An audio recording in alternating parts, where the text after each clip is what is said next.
we're back. Welcome to 90 Day The Melanated Way, TMW Online. I am Linda. That is Abby. We are covering the OG 90 Day Fiancé, Season 12, Episode 7, The Ball and Chain. And we're just going to jump right into it, you guys. Don't forget to like and subscribe. Follow us, all the things. There's always a ton happening. Always. Edward and Marissa, overall thoughts on Edward and Marissa this episode? I'm very curious what Marissa's childhood was like that makes her feel like her parents' opinion is so important at her current age. I don't know what's happening here, you guys. I personally still don't really understand this relationship. I don't understand the dynamics of the relationship and what each person is getting for the benefit of the relationship. I just don't understand it. Hey, Joslo, welcome back. Marissa is coming in hot. She tells Edward not to hug her mom. Don't call her mom mommy.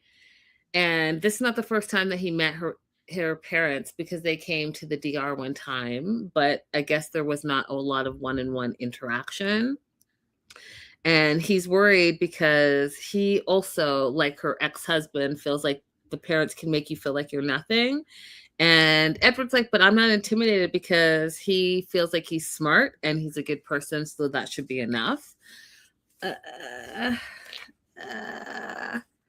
So you think, Edward? So you think? Money, whether you have it or not, the money discussion is important. I'm gonna leave it there.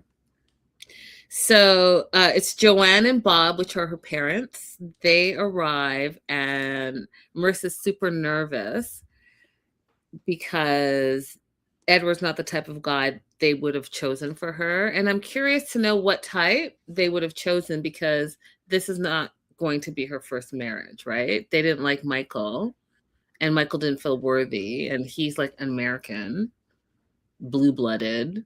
So what type are you looking for? I'm curious. Not only are her mom and dad coming, but her aunt and uncle, her cousin, and her cousin's boyfriend are all showing up as well. Everyone's Italian, except for what I thought was hilarious is Bob. Her dad is Dominican, which makes so much sense to me because, Edward is Dominican as well. So you guys should have a little bit of compassion because, you came from somewhere, Bob. And is it really Bob? Is it? It's probably Roberto. It is Roberto, Bob.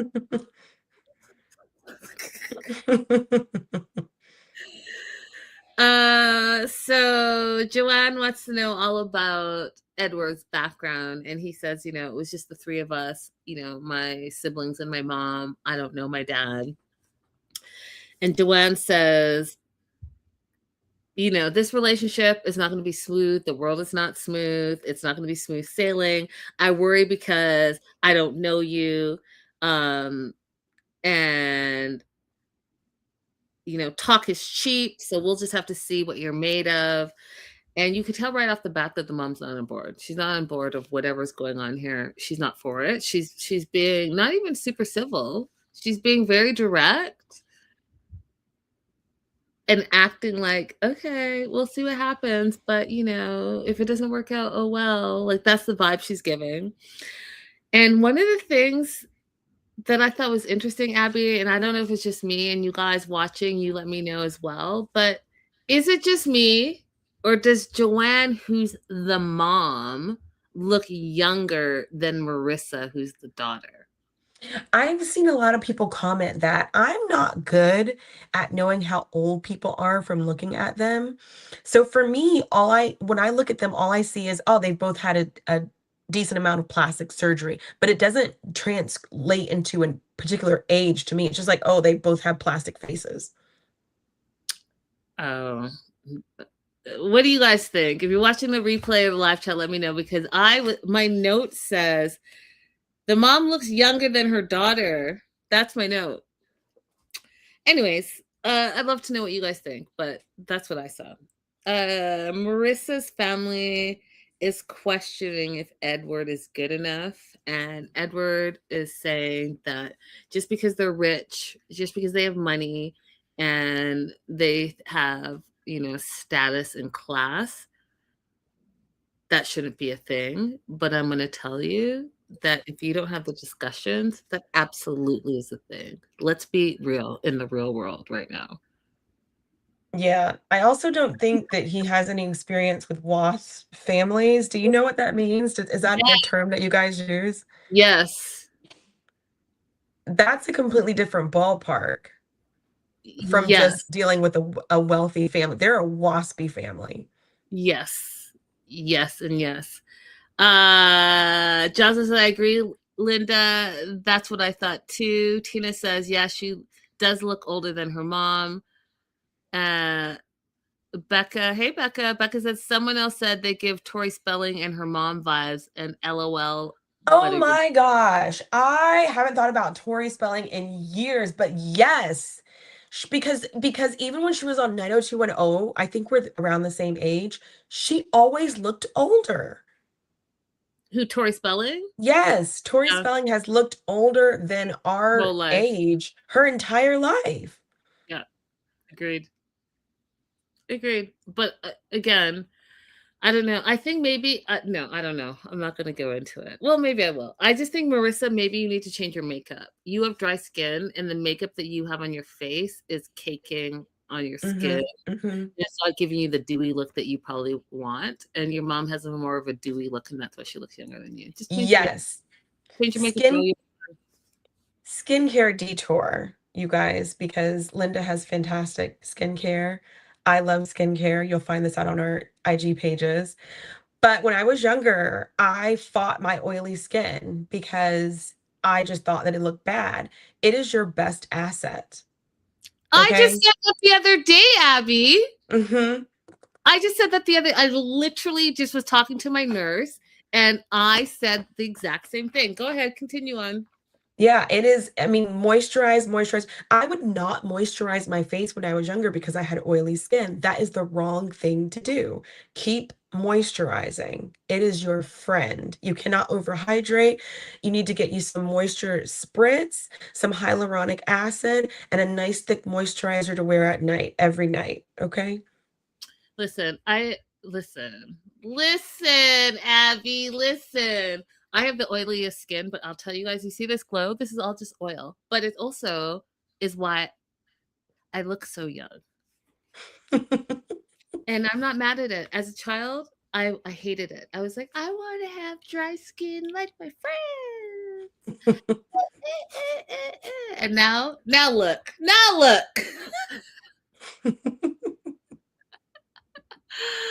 Hey Tina, Tina said, wait, how old is Marissa? I just turned 53 last month. Happy belated, Tina. Sometimes people Do too much. She's saying they oh, do too much when they don't have to. yeah. I got you, Um, Tina. she's 45. Yeah, I think that she's done too much. She has been on TV for years. I don't know if you guys ever watch the show Say Yes to the Dress. She's been on TV for years, and I can imagine that she's felt some pressure to get some work done, but everybody's work doesn't always come out good.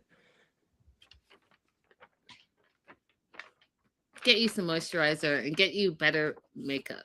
I'm telling you, it will change your life, girl. Hmm. Her mom goes on to say that, and she says this to Edward's face, that people want to come to America because it's a wonderful place. And I personally just started laughing.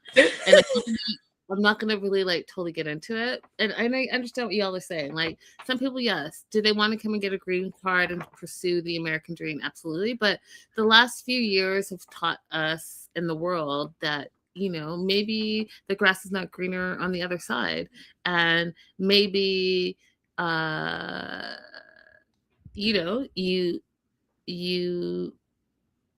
decide what's best for you. Ooh, I really just edited all. Well, everybody doesn't have the same goals. And so, it's okay. And I'm glad that he recognizes it in himself. It's okay that you're not chasing after some materialistic money dream. It's okay to live a life that's different from that. When I lived in Mexico, I was healthier. I was naturally skinnier without doing any kind of dieting or anything. I was more mentally stable. I had better work-life balance. Like everybody's not after the same kind of lifestyle. So for them to assume everybody wants to come here, it already tells me a lot of things about them and nothing about him. That part. Uh, Joanne goes on to say that her daughter is a beautiful being and very lovable, and asks Edward, what makes her special to you? Can Edward's we just answer, stop here for a second? Do we feel like Marissa is very loving and lovable? I mean, those are what I would have led with. That's not what I would have led with her. I think everyone's That's lovable. Have I seen these two act lovingly towards each other? I haven't seen that yet, but I have not seen, even when she talks to her kids, I have not seen her be expressly loving. That does Tina not come out to me. Tina says no. Becca says no. Everyone is agreeing with you. We haven't seen it, but that doesn't mean it's not true. We just haven't seen it, right? So the thing that I just think about Joanne is that yes, be your daughter's biggest cheerleader. That's the role of a mom. I get that. But also be open-minded. And I'm not seeing that from her side. So I'm kind of like, eh. So when she asks what makes her special to you, Edward says, he's been through a lot and I want respect, loyalty, and no lying. And I found that in Marissa. And Marissa didn't like that answer at all. She's like, what about the lovable person I am, my heart, my caring nature, which is funny because that's what the mom said, which is what Abby just said. We haven't seen it. So maybe Edward hasn't seen it either. And that's why Mm-mm. he lead with that. So it's so interesting how you perceive yourself and how others perceive you. So you and your mom perceive you as a loving, caring individual, and that's not what's being portrayed Yeah. because no one would have started with that. Go ahead, Abby. I would love to actually hear more about that. We're probably not going to, but for me, like in my family, I won't say it's like American culture because obviously she's not doing it. But one of the biggest ways that you show that you love somebody is in your food preparation. Mhm. And she gave him those cold, hard-boiled, refrigerated eggs. Like, nothing about that says love to me. All the instructions she gave him coming into the house doesn't feel loving and welcoming. Like, nothing has happened in the 7 episodes that we've seen so far where I'd be like, "Oh my gosh, I can see why he fell for her." Yeah, absolutely not. It's all transactional. And someone just said that. Tina, everything feels transactional with her. I agree. I agree. I mean, not when people, okay, this is what I know growing up. When people come to stay with you, you stock your fridge with all the things that they love, and you say, hey, help yourself. Whatever you want, just have it. And then you make breakfasts, you make coffees, you make lunches, you make dinners, you drive them wherever they want to go because you know what? They're your guests and you want your guests to have an amazing time. Now, can you imagine this person? I guess that's your future husband. And instead of making him feel welcome, because this is now both of your home, you are dictating to him like he's your child. Take your shoes off, make the bed like this, don't hug my mother, don't call her mommy. No, we're not gonna make any of your Dominican food. Like they're all just rule. We're gonna go for a walk here. No, you can't eat any of the cake or the cookies because it's breakfast time. I'm not making any meals because you're gonna have this protein shake because that's what I have in the morning. Like I could go on, but nowhere in there do I feel loving, welcoming, supportive, caring, none of that. Right? Because what you could have done too, if you really wanted to make him feel welcome, Marissa, is have some of his favorite stuff from home because he's not going to be able to come home for a long time, over a year. have some of his favorite stuff from home. So when he landed, he actually feels welcome and comfortable. Y'all know I will go home and have my mother cook all of my favorite things, and like a true African, have food cooked and approved in my suitcase, so that whenever I'm feeling a little blah, I just have to heat it up and it's a touch of home. So she could easily have done that, but she didn't. So caring and loving, I guess, will remain to be seen. Joanne goes on to say that these 90 days are going to be important. They're going to learn a lot about themselves. And if it works out, cool. Let's see. But if not, hope you're strong enough to make it on your own. God bless you. Literally was what she said. Wild. Just absolute nonsense. Nonsense. And I thought it was interesting that we didn't hear anything from the dad. Not a Like, peep. not a peep, right? Because you know what? He's Dominican. Don't be talking crazy. Just because you're American now. It was just not what I was about to say, Bob. Yeah, but he might be. I mean, we have quite a bit of immigrants here who are not proud of their own immigrant heritage or their own nationality. So we don't know where he falls on that spectrum. Being in a WASPy family, I would assume that he's not particularly proud of that heritage, which is interesting because they're very proud of being Italian and they're probably like third or fourth generation Italian, where the Italians wouldn't even say they're Italian anymore, but that's their business. Yeah, that's all I have for them. I'm curious to see where this plays out. We're moving on, unless you have something else you want to add about this couple. Nothing about them. Let's go on to talk about personal responsibility. Who? Media Mito and and Debbie. Okay, I don't. Yes. Why is this still a thing? Why are we even talking about this? He should have been on a plane. But you guys, you want to know why he's on a plane? Because he's a broke bee. This fool is broke. He thought that Debbie is gonna buy his plane. Listen, I'm so mad at this whole situation. Why is this such a why are they a couple still? Why? Why are we even talking about it? And you know what, Debbie? Dear Debbie, whatever it is that you're doing here, you need to stop doing it. I don't know what the hell, what you feel you need, what you're getting out of this situation, but it's just making you look terrible each and every episode. So here we go. Producer asks Mita what happened in the car. Mita says, I don't know. I didn't do anything. She started crying. She was frustrated. She wanted to have a conversation. I was like, conversation for what?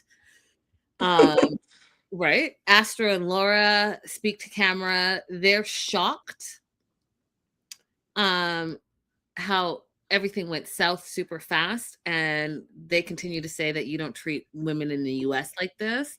And they're worried that if he's acting this way in public with all of these people, how is he treating Debbie behind closed doors? Which is an absolutely excellent question, you guys. Excellent question.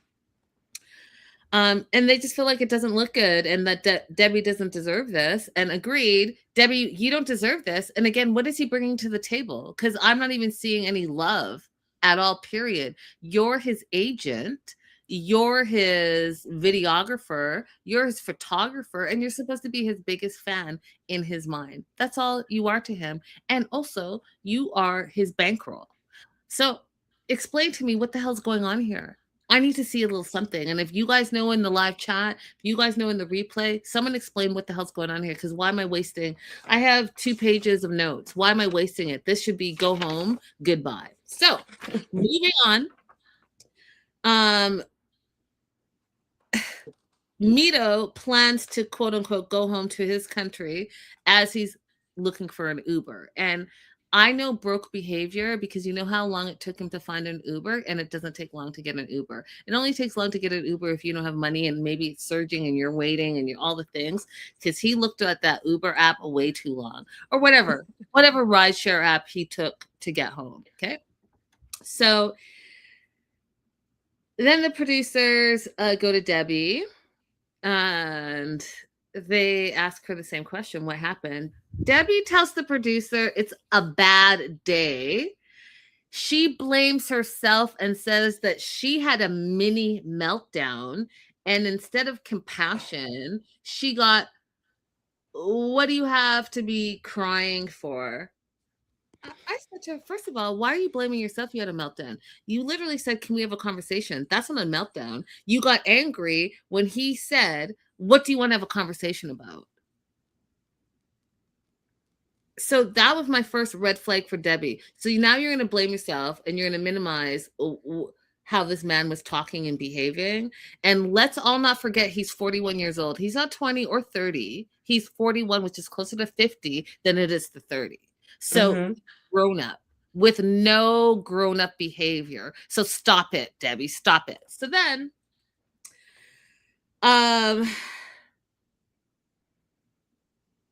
she goes on to say that she just felt like there was no compassion for herself, for her and her needs and her meltdown. Then we see Mito arrive from his ride share and was able to get into the house. And when I say to you guys, I yelled, I said, this, and look, I have a star. I have a star in my notes. It couldn't be me. Because, first of all, you would not have a key or the locks would have already been changed. Second of all, I would have had his shit packed and outside. Go ahead and figure it out. Because what you're not about to do is disrespect me in public, in front of my friends, talk crazy to me while I'm feeding you, housing you, and clothing you for free.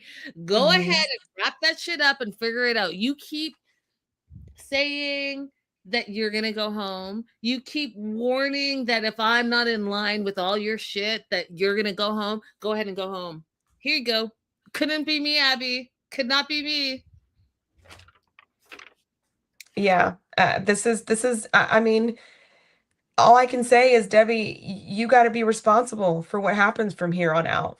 There's no way that if you decide to go through with this, then you can say he defrauded me or he committed fraud. You have enough information to make a different choice right now, and you got to take some personal responsibility.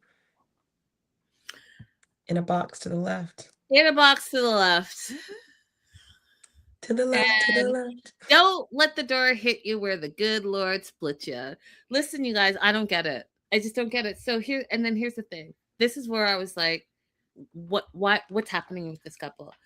Mito says Debbie made a big mistake when she questioned his virginity. She pushed him too far. I said, and then said, shut your mouth. I will not deal with that. It's finished. It's over. And then when he said, you guys, okay, first of all, what? Be done.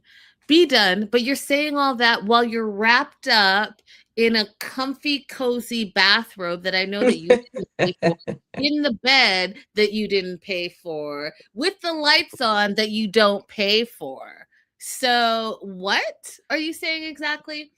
Then he said, and this is where I knew Abby, myself, any of you guys that are frequent travelers, you buy last minute tickets. I buy like all the time. Okay. All the time. You're like on a whim, hey, I'm going to go so and so.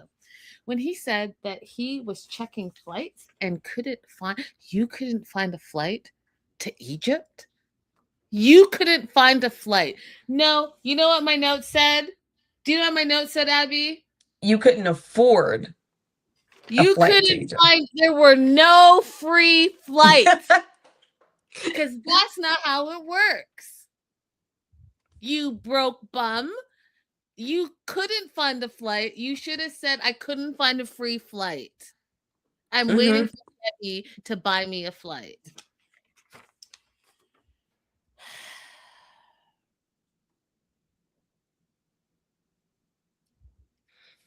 So he just needs to just like, you guys, you contact your embassy. If you're ever in this kind of issue and you need to get out of the country, just contact the embassy. They will let you do a reimbursement program, or they'll take it out of your Social Security if you don't repay it. That's excellent advice. I actually didn't even know that.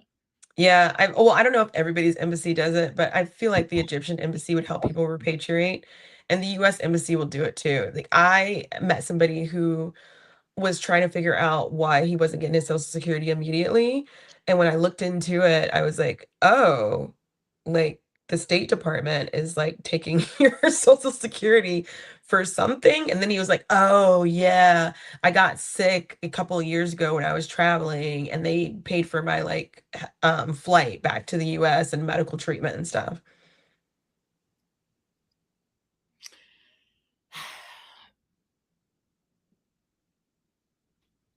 Debbie says that she is not going to take being called the B word or Mito screaming at her friends, and then says, and this is, you have to listen to the words, if he wants to go, he can pack and go. Not, I want him to leave. Not, it's over. If he wants to go. So she's still holding Mhm. on to some Mhm. crazy, I don't know why, I just don't get it. And so again, my note says, why are we still even talking about this? What do you mean if he wants to go? Why is this not already over? And then, so the next day, we're reminded they have 59 days to get married. And Debbie says it's a huge mess. And she's not going, she's been married before. She doesn't want to, quote, walk alone again. Because, you know, you can be married but alone. That's a whole other conversation. And some of you guys choose to live your life like that. You can be in a Mhm. relationship and walking alone, and you rather do that and say you're in a relationship or married than actually being in a proper situation where you're happy and fulfilled, and or even single and happy and fulfilled and living your best life. But that's on you. So Mita said if he had a ticket, he would go back to Egypt again, showing his broke bum self, right? Because it's now morning. You could go ahead and just book your ticket. This is 2026. What are you talking about if you had a ticket? You mean if you had the money for a ticket? That's what you were Exactly. to say that. Um, this is what my note says. Mito said if he had a ticket, he would go back to Egypt. SMH. He's broke, so he's still laying in the bed for free. He can only participate in free activities. Making an apology is free, so that's probably what he's gonna end up doing. 100%. Debbie is meeting with her friend Astra. She doesn't feel like talking to Mito right now. She's embarrassed about his behavior from the night before. Um, Astra says, hey, listen, I don't know what's going on here, but you need to get out. He's over 40. He needs to grow up. And how is he treating you behind closed doors? And then here's where I got mad because Debbie defends him, says he was having a bad day.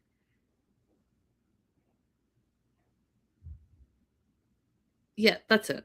I'm not even going to say anything. That's what she said. And Astra ignored what she said as well and said, but does he love you? Like, does he love you? Does he want to be with you? And then when Debbie said that she doesn't know, I said again, why are we still talking about this? You know exactly, but you're holding on for God knows what. I don't know what. I don't know why you're trying to be with him. Because you know he's not trying to be with you for real, for real. He doesn't want to be with you at all, period, full stop. He wants to be an actor in Hollywood and famous, and he wants you to pay for it, and you're putting up for it. For what? Are you flattered that some friggin' young Egyptian guy chose you? Is that what is Mhm. what's on here? Because then we're gonna need to talk about your self-worth, because that sounds ridiculous to me. She doesn't know. Astra's like, well, do you think he's here for you or is he here to be on TV? Again, she didn't know the answer to that, but I know you know. You just don't want to say it out loud because you don't want to seem foolish. Um, Astra says, you know what? I don't think you should give him another chance. I don't think you should marry him. Uh, and Debbie ignored all of that and said, well, he's going to have to apologize to me. Abby, Abby.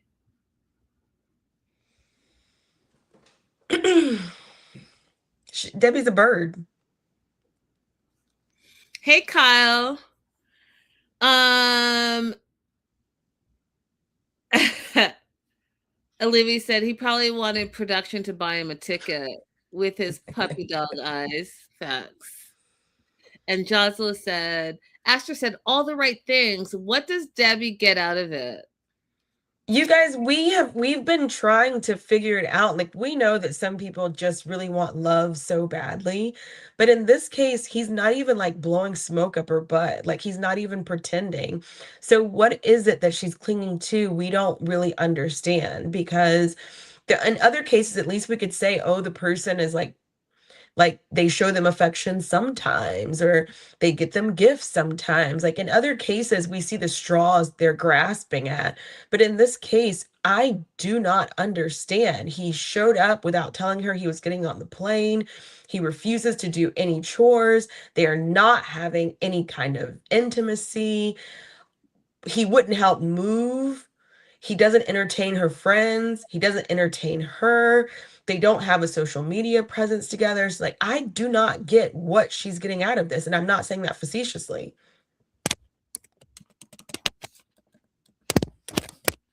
Yeah, I'm over it. I'm wasting my time on the nonsense. I just don't. I'm wasting. I'm wasting time. It's ridiculous. It's ridiculous because here's what happens. She literally said that basically she's going to take him back if he apologizes. And even though he doesn't show that he loves her or cares for her, she doesn't know what to do. And here's the PG version. WTF what? That's my note. What do you mean you don't know what to do? We all know what to do. You need to kick him to the curb. Kick him to the curb. Let him figure it out by himself. You sound crazy. Do you want to add anything before I move on? No, let's go. Annabelle and Shay. Okay. You go first.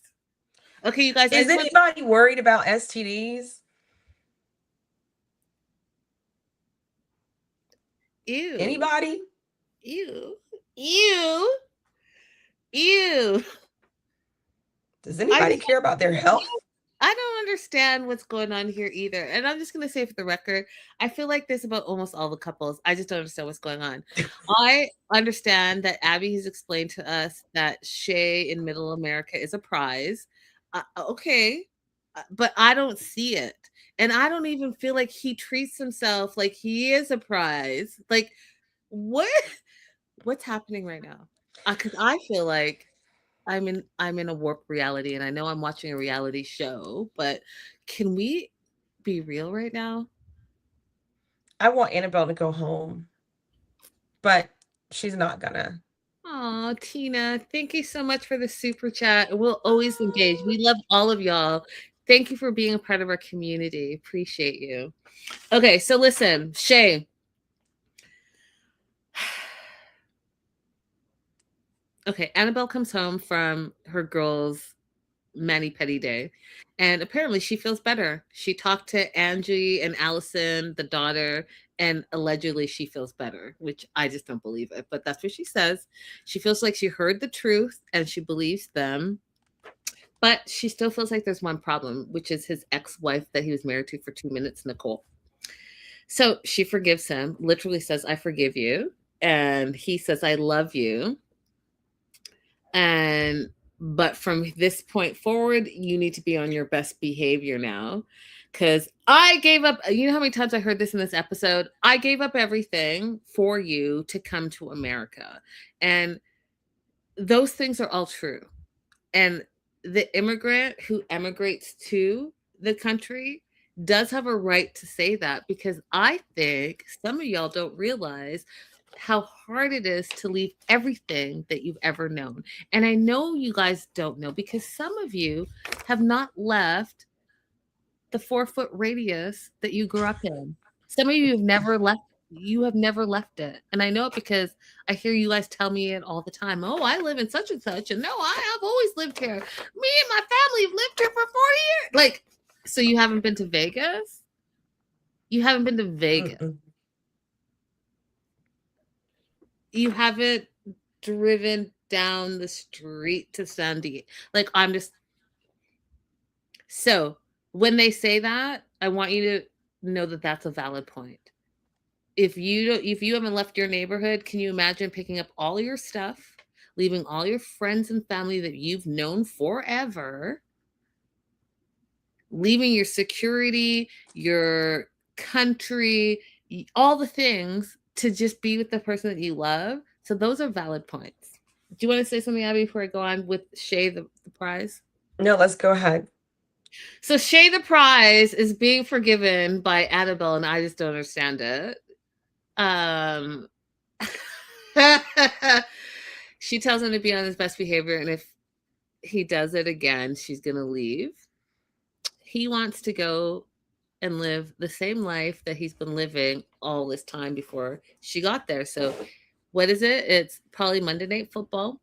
He wants to do football, beers, game, and food because that's what he's normally doing. He's not making any changes. She's just there now.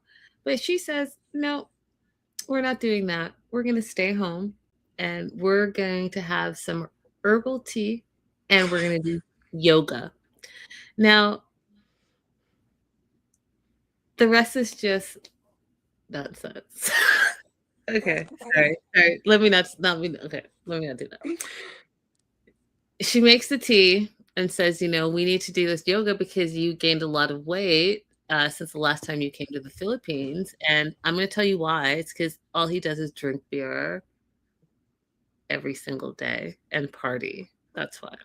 So when he went to sit on the floor, you guys, I said that can't be healthy. He could barely get to the floor, you guys. It just can't be healthy. He cannot be healthy. And then she said, I want you to lose weight so that we can have a better sex life. And he made the joke because she's like, I do all the work. I'm always on top. You do nothing. And he made the joke like, oh, I like it like that. But again, I looked at him as he tried to get to the floor. I was like, oh, it's because he can't. And that can't be healthy. And then my note says, OMG, he can't even put his hands over his head. So she was stretching him like this back and forth, you guys. And then look at this. Okay. Can you look at this? This is all it was. Like this. You see that? He couldn't do it. He was like this. He couldn't get his. I was shocked and appalled. I was He can't shocked even, and he can't put his arms down beside him. like this. Yeah, he can't. His arms are always like this. Yeah. That can't be healthy. That can't be healthy. He comes to the conclusion that he may have to give up beer, parties, and women. So the same guy who didn't know the difference between cheating and flirting is going to have to give up women. That told me everything I need to know about him. Mm-hmm.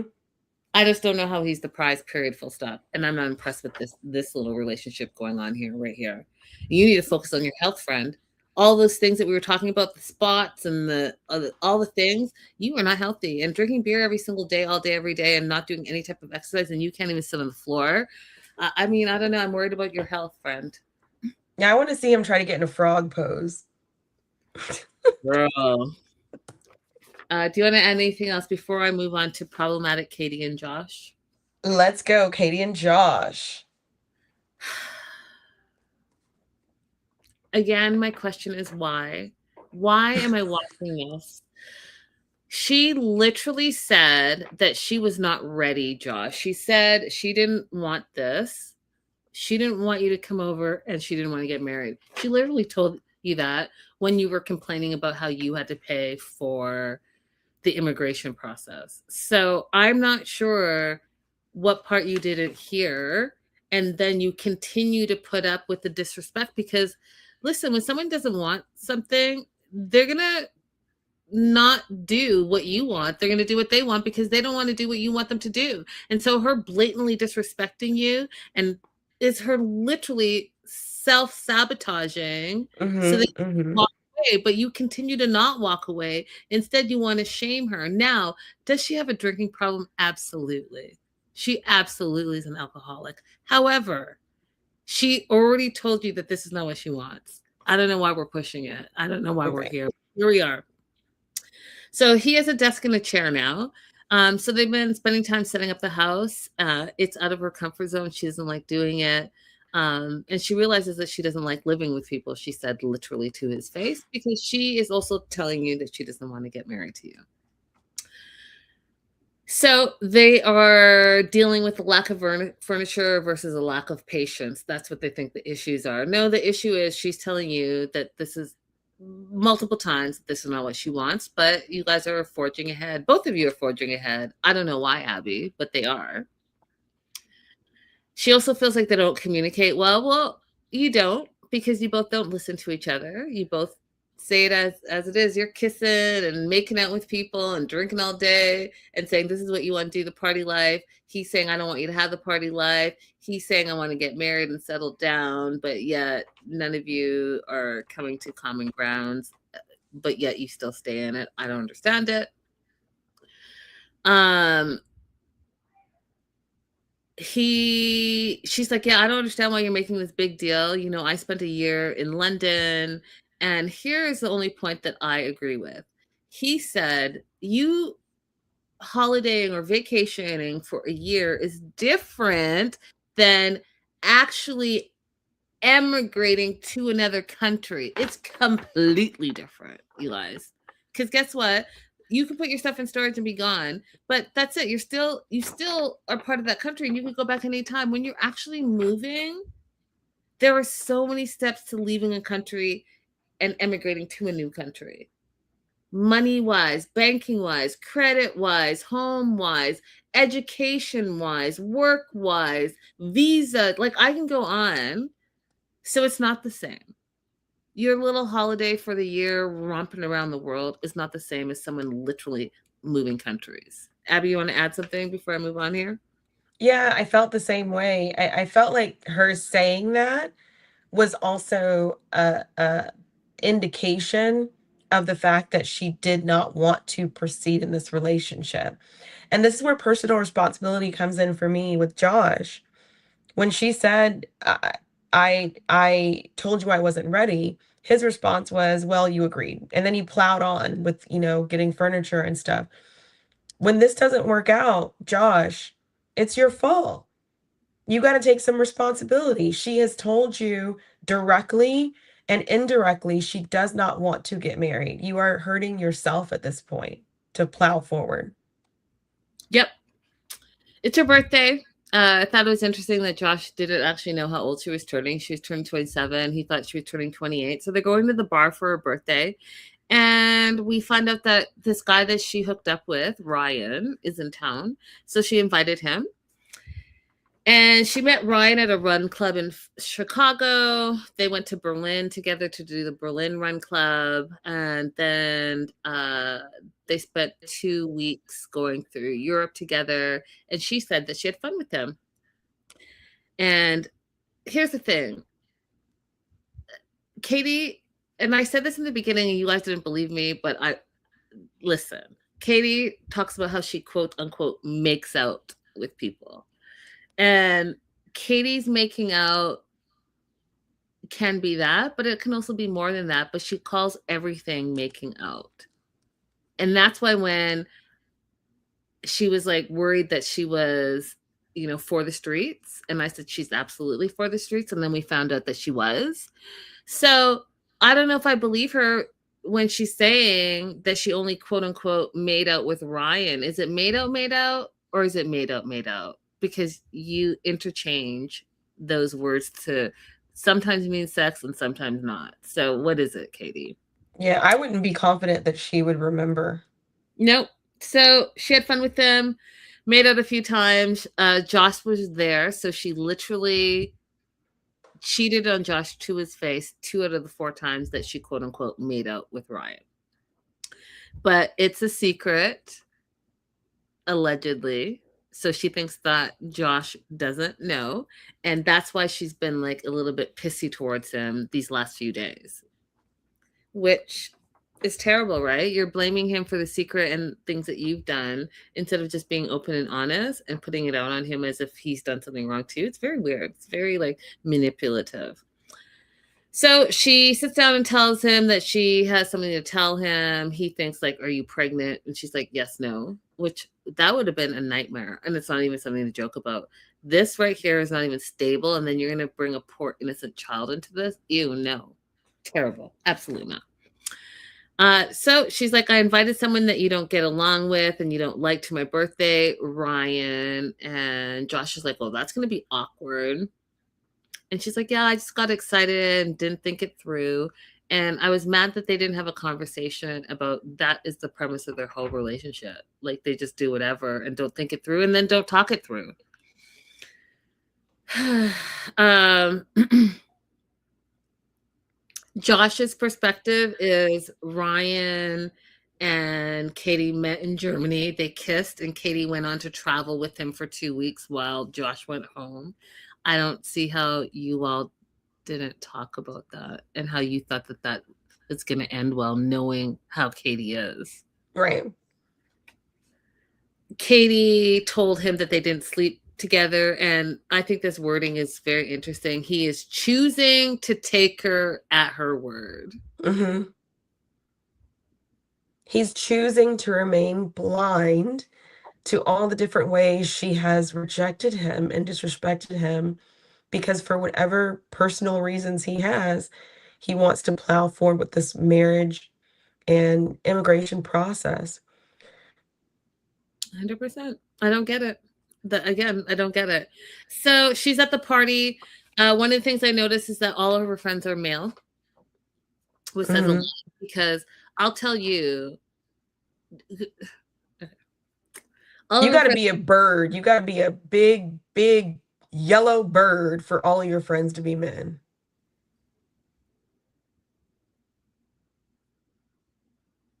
Because they're not even good friends.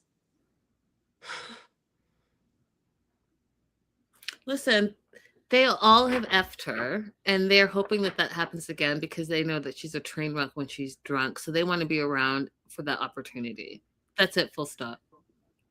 And the fact that and I think that men and women can be friends, absolutely, but I also think that it's interesting when females don't have other female friends. I feel like that says a lot about you. Okay, so they're at the bar. She's nervous. I know again. My note says a lot of her friends are guys. Like they didn't even show one female friend. I know we saw one female friend before, but it's all guys at the party, and she is already drinking. Ryan arrives with a gift and talks about how Katie is his whirlwind friend and she keeps everything interesting. That they did some inappropriate things while they traveled together at Oktoberfest, but he's her wild card. And when her friends ask her, are you ready to either settle down and, get married or are you still party girl lifestyle? She literally says she is still craving the party life. She's telling you all exactly where she is. She's 26 years old. She wants to continue to party. Josh wants her to turn into some person that she's not, just like we see with Guillermo and Cara. She's showing up exactly who she is and telling you Hmm. that, and you're either accepting it or you're not accepting it. And if you're accepting it, why are you accepting it? And then why are you also trying to complain and change her? She literally said that she was not ready, and yet here you are wanting to marry her.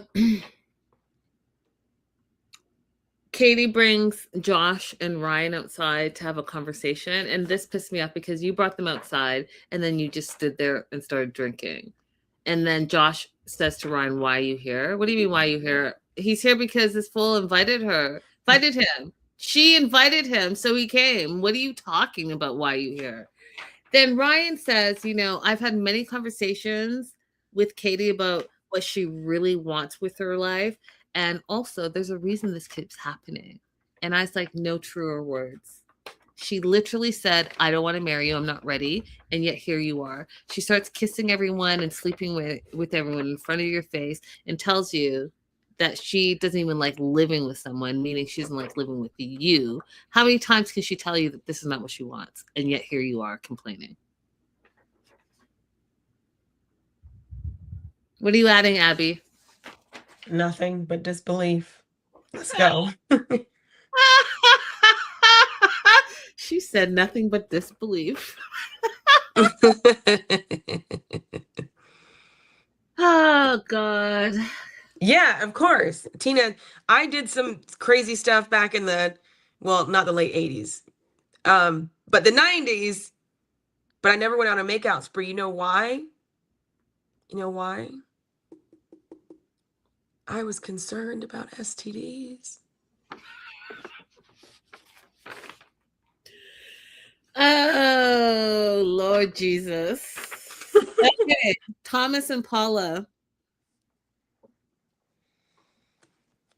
I Number don't understand. Like, okay, like, you go. I don't understand what's happening here. I stole your line. I don't understand what's happening. There's so many things I don't understand the manifestation and how it's hard work. I don't understand what they see in each other exactly. Like they have some loving moments, but they have very strange moments. I don't understand a $25,000 credit limit on a credit card and you refuse to get furniture. Becca says I hate them so much, but mostly him. I don't, let me just, excuse me, hold on. Give me 1 second. I'm manifesting so hard. I'm doing all the work in this relationship. Oh my God, I cannot. I don't even know what's going on. Like, I continue to say this. What is happening? First of all, why are you wasting my time fighting about some nonsense? You're fighting about perfume, you're fighting about rocks, you're fighting about hiking. Like, I have real life problems. Can we keep this pushing? You guys live in a dorm. I don't care about all of that. Like, what's I happening? don't You know. guys want to And be if together. he, I want to be together. I don't get it. And then this fool, and I think, April, that credit card that he gave her was an American Express black card. Because when he said that he tried to quote unquote lower the limit and he couldn't, the best they could do was give him only 25,000. I was like, oh, what's going on here? Why are you guys living like paupers? When are you a trust fund baby? Like someone, do you work? Because right. you sit on the floor on bricks. I don't, there's so many things happening. And if this man has never opened the door for you before, what made you think he's going to start opening the door now? I don't understand anything happening.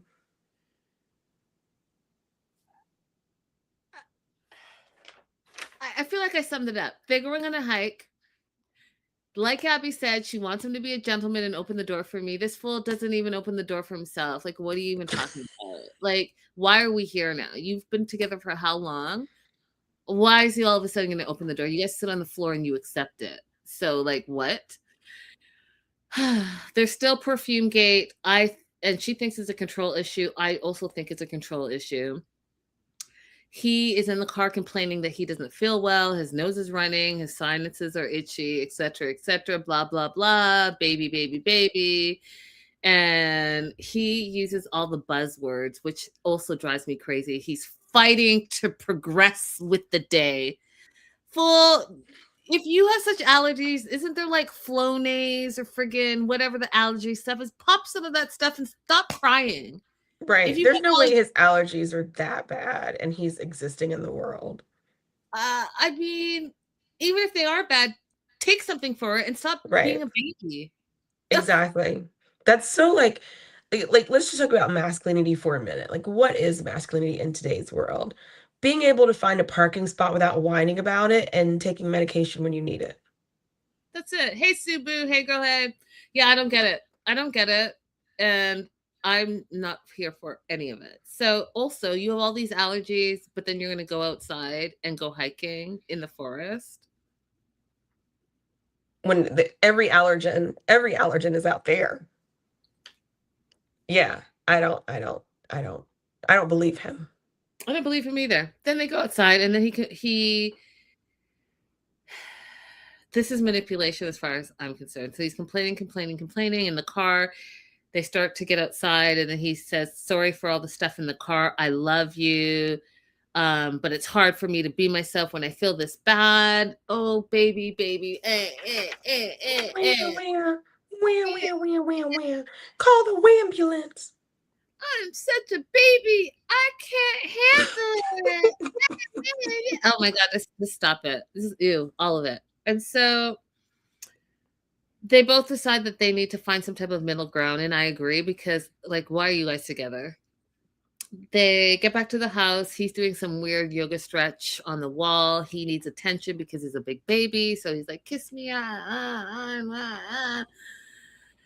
And then she's unpacking after day two. He's given her some weird bucket for her socks and no closet space. And that is a whole situation because it's between him not wanting to purchase anything, her wanting to get a chest of drawers so that she can put her, delicates and such away. And he doesn't want to pay money. But meanwhile, he's going to give her a credit card and he thinks that she wastes money on frivolous stuff, which, by the way, absolutely not for a $250 rock.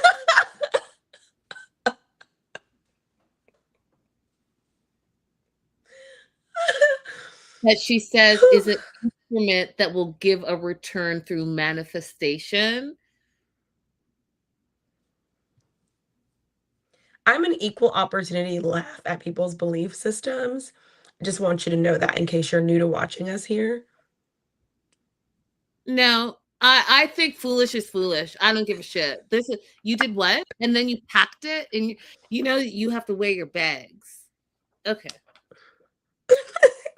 Okay. She feels like money's only worth it while you're alive. I mean, she's not wrong, but let's not be stupid and buy stupid stuff. I know in the 80s there was two things that people always talk about: the pet rock and something about the Brooklyn Bridge. And so if you're spending money on rocks, just give me the money. I'll go to the beach. I'll go get you an authentic rock from the beach if we're spending money on rocks nowadays. So just let me know. You send me a DM. You can DM me. You guys know how I say don't slide into my DMs. Slide into my DMs if you want a rock. That you will buy a rock for $250 for me because that is amazing. Yeah, you want to do that? I can get you one too.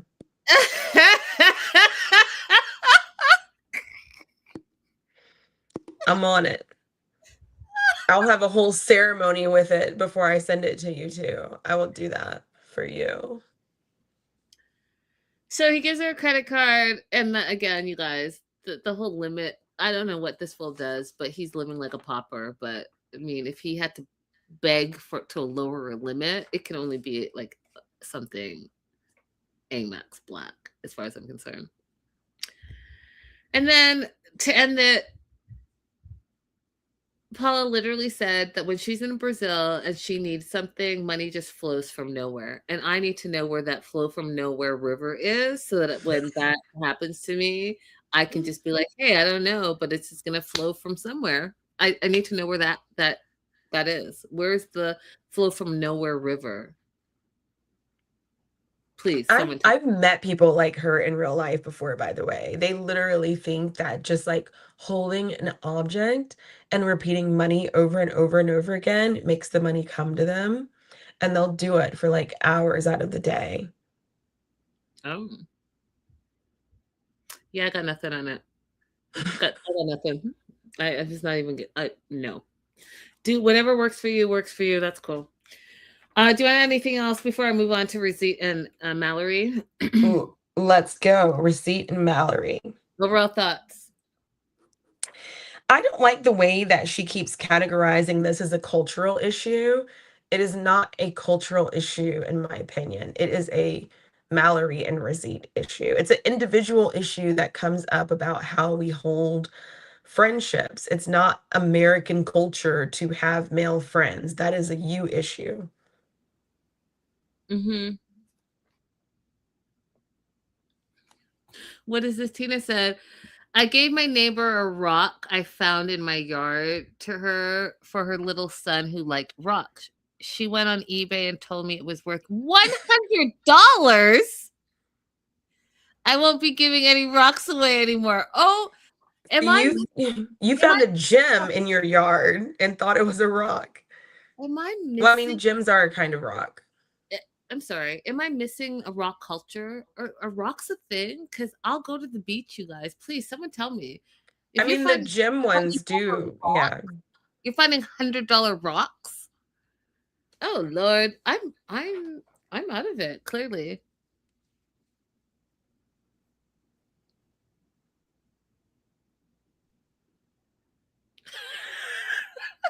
We're all on the rock page. Yeah, I don't know you guys, but we're missing out clearly.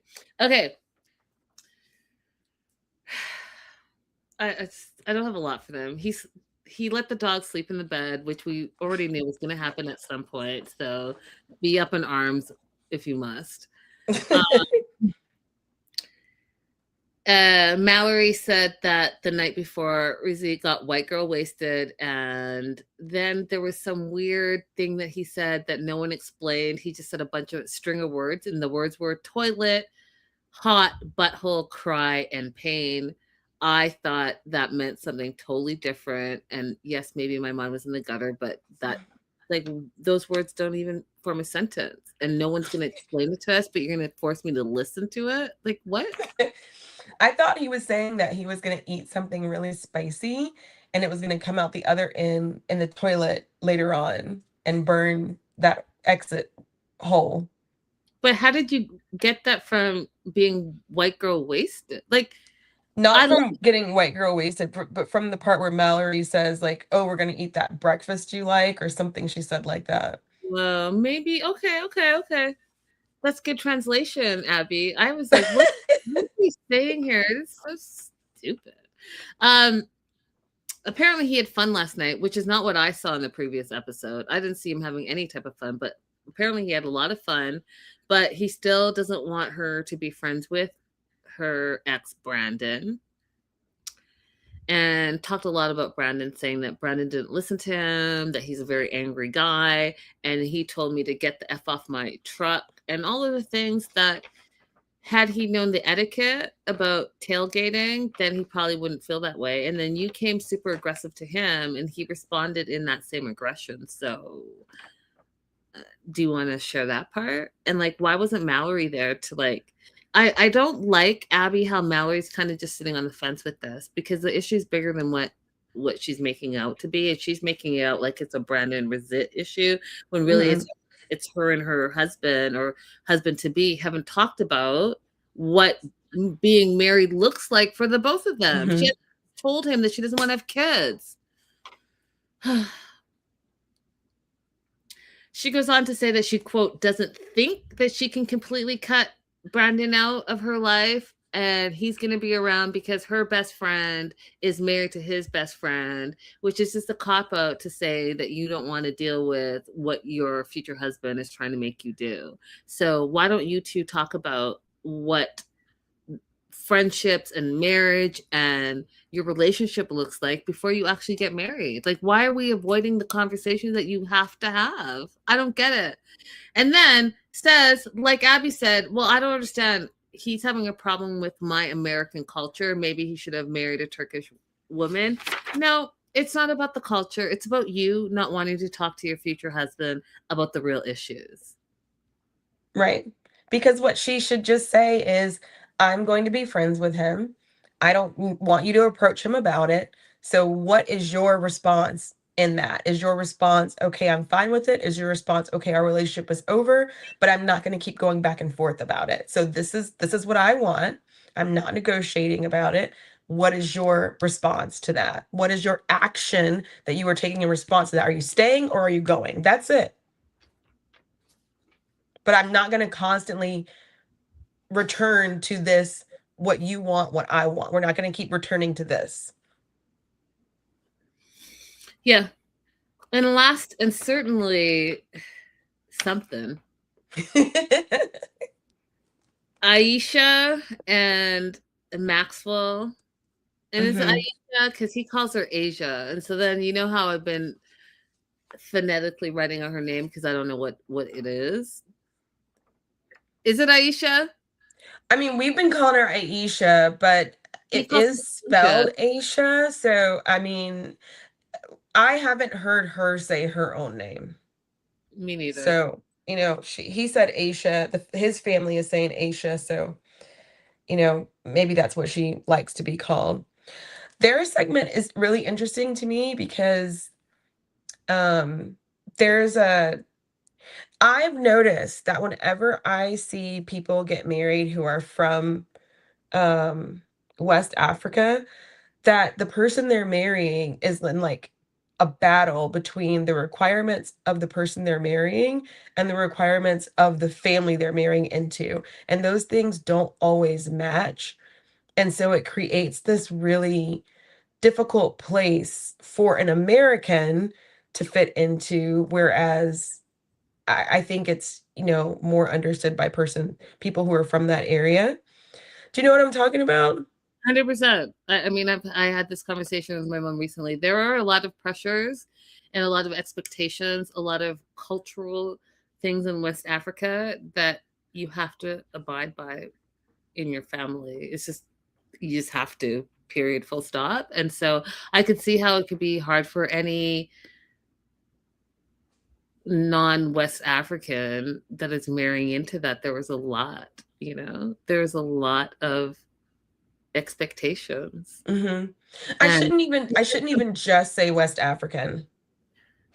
they said something really interesting too, because when they talk about the firstborn son, like that's a whole different pressure, it's a whole different thing. And especially if you're not only the firstborn, but the only son in the family, it's like, y'all, you guys need to get my mom on here because she can tell you all the things. But all the things that we are seeing here are all real things and all real concerns. And it may not make sense to Americans specifically because you're like, wait, what?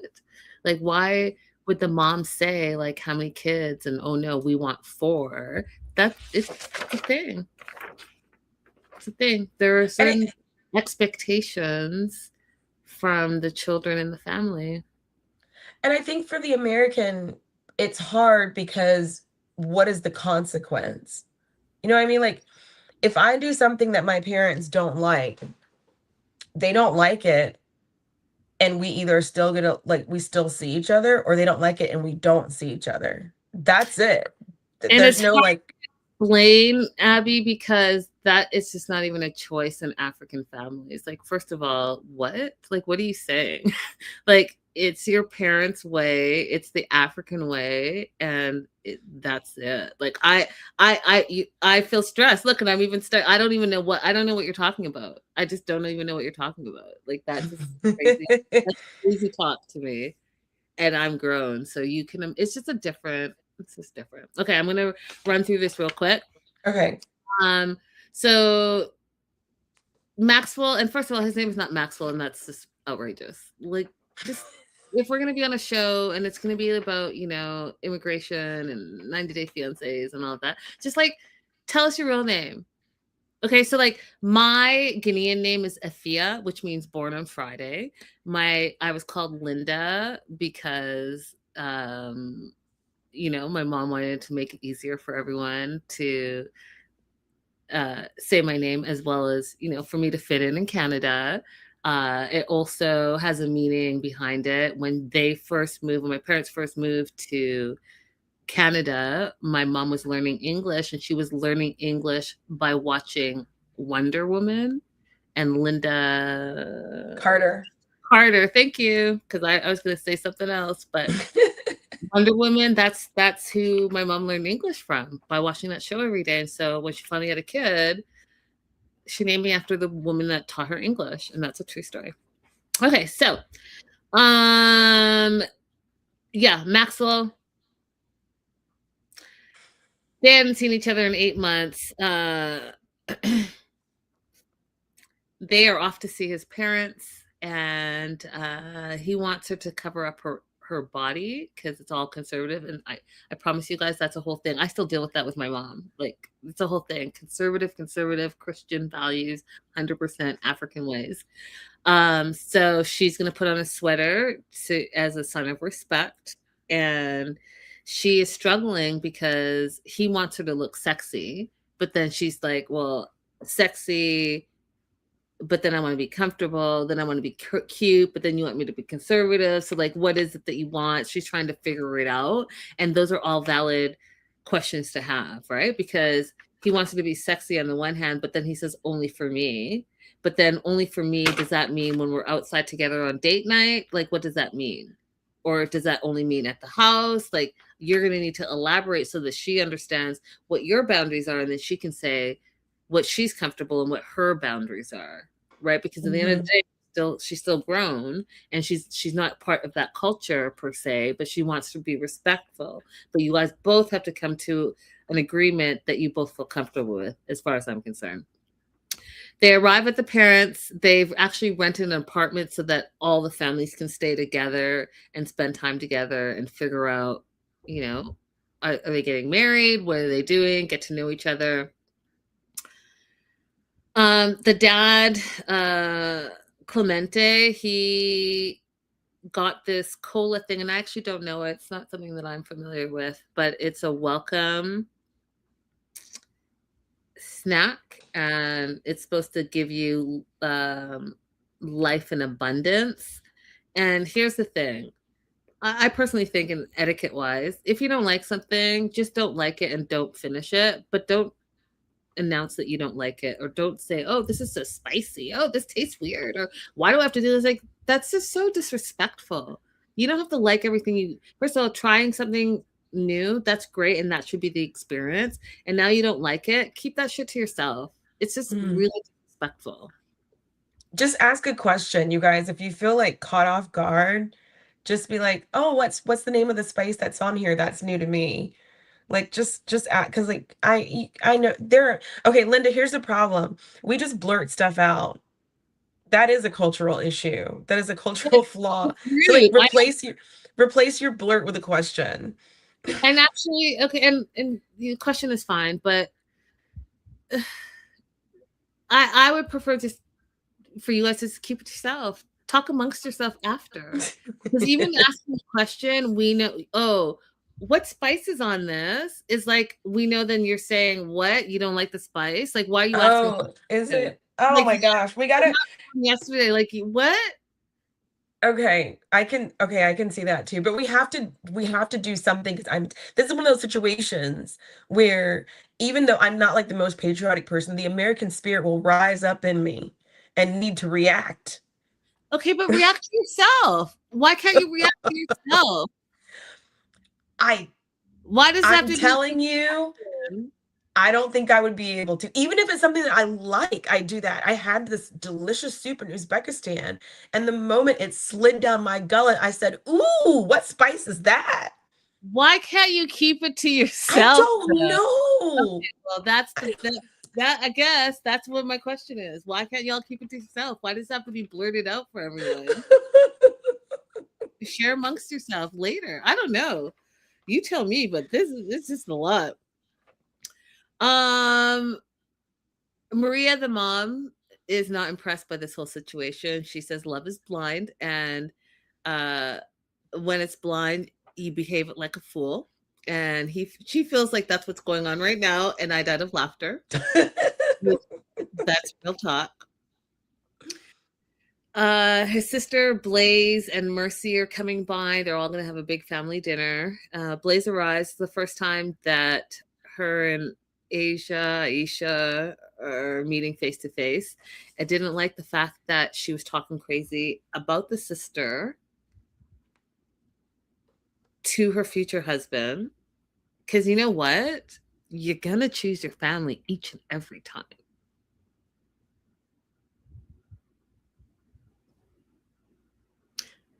Like, you can never talk crazy about my brother, ever. Even my other, you can talk crazy about any of my family members. Like, you just couldn't. You just don't do it. Okay. Right. Because they're going to choose you.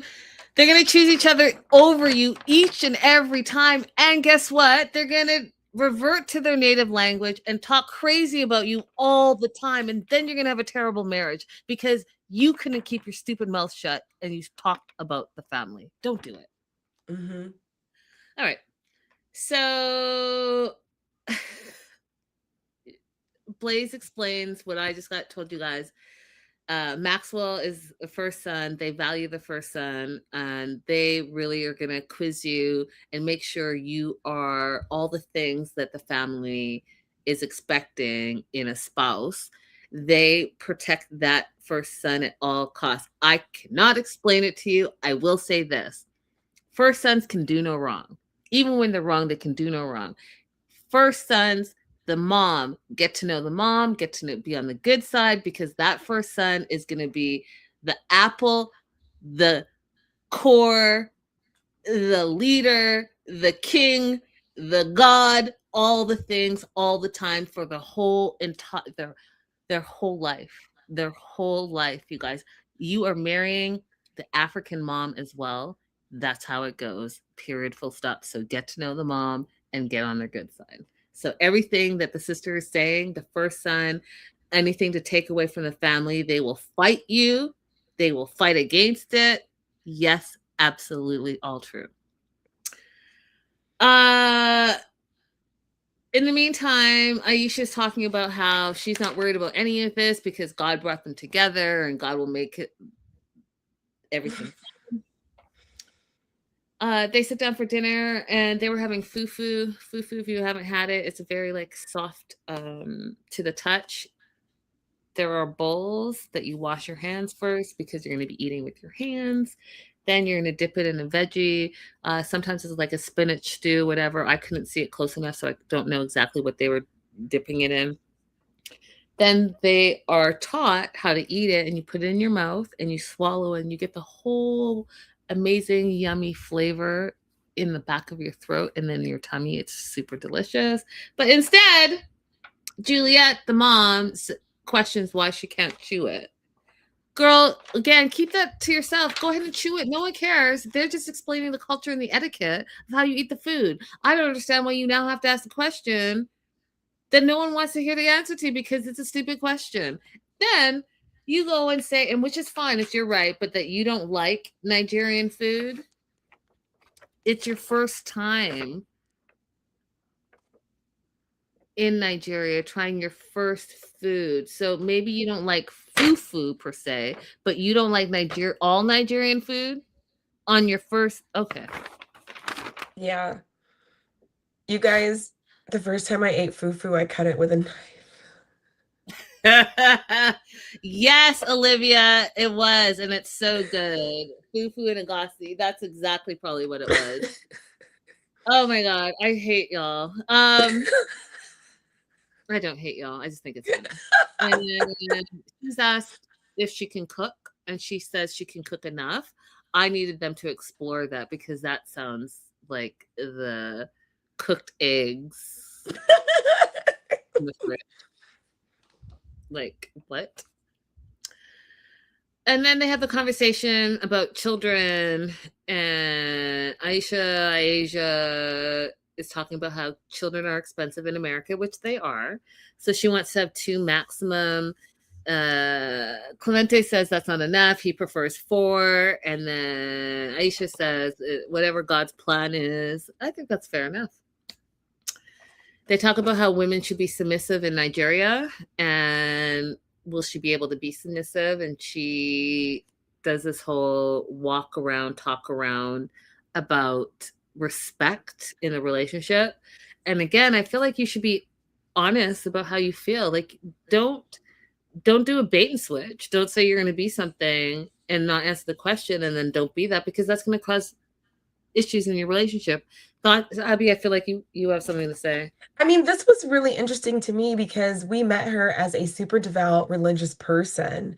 And I think every sect of Christianity teaches women and wives to be submissive. So I was really confused about why this wasn't just a direct yes answer from her. Mm-hmm.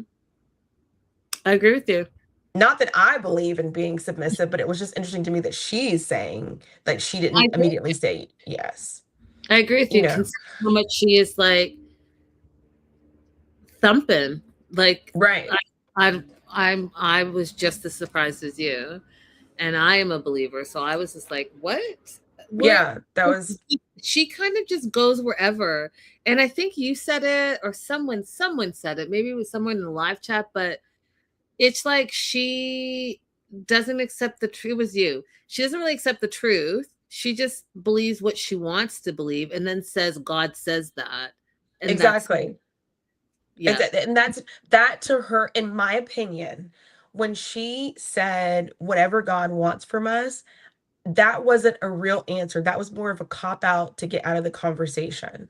Yep. Because her first answer wasn't what however many children God blesses us with. Her first answer was, I want to. And then That's when right. pushed on the issue, then she like defaulted to let me just throw God in it to get Yep. people off my back. That's how it came out to me. But what was Yes. interesting to me in that conversation also was when they asked why only two, and she said because kids are expensive, Yep. everyone just brushed right past that. Like the expenses are not a concern. And we've seen a rise in people from large families talking about how, there wasn't enough to go around for everyone financially or in terms of like just conversation, communication, and support from their parents once they got beyond three children. Yep. I agree with Olivia. She picks and chooses, and also God is her. Whatever God wants is what she wants. That's what she believes, and that Yes. is the best way to say it. She is her own God, and then she defaults to God as and acts like if this is what's God's will. But no, it's Yeah. your will because you that's what you want, and you don't listen to anyone else, not including the God that you say you worship. It's Yeah. ridiculous. She does the same thing that I used to do when I was a kid and I didn't want to go outside and play. I wouldn't just tell the kids, like, oh, I don't want to play today. I'd be like, oh, my dad said I can't come outside. There you go. That's what she does. So they also talk about, and they meaning the sister Blaze and the mom, about how she's always trying to change something in him. And they ask her, what if he likes the way he is? And then Aisha says he doesn't know what he likes. And Aisha that's said, I'm going to build this man one way or the other. and so she talks about some eye damage thing and the colors of the eyes and that whole thing. I was like, okay. And then the sister's like, are you gonna change everything about him? And here's where I thought she was a hypocrite. She's like, she said to their face, no. To us, she said, they need to let him go. You raised him, he's wrong, and let him go, and I'm gonna do what I want to do. She said all of that, you guys. So lie to their face and then also be a hypocrite because the way she wants to change this man as if she was perfect blows my mind. It blows my mind.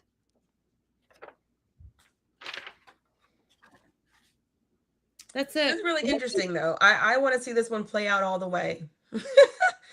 This is very interesting to me. It's it's something. It's something, and let's see where this goes. I'm going to tell you right now that that mom is not going to let that guy go in this type of situation unless there's some really different circumstances. She's not going to have, and when the mama's not happy, good luck to you. That's it. We are all done for the night. Thank you guys so much for being here. You guys, the live chat was popping. You guys are awesome. Uh, what is this? Saray is new. Hey, Soraya, thanks for joining us. Don't be afraid to talk in the live chat earlier, too. Just an FYI, Maxwell's home was located in a red zone, which means it's too dangerous to film for production. And so they had to rent an Airbnb for their footage. Maxwell said this in an interview. Thank you for sharing that. I didn't know. And thank you for being here. Hey, Judy. Hey, girl. Hey. Thank you guys for being here. Don't forget to like and subscribe. We will be back soon. Yes. Bye Bye-bye for now. Great conversations.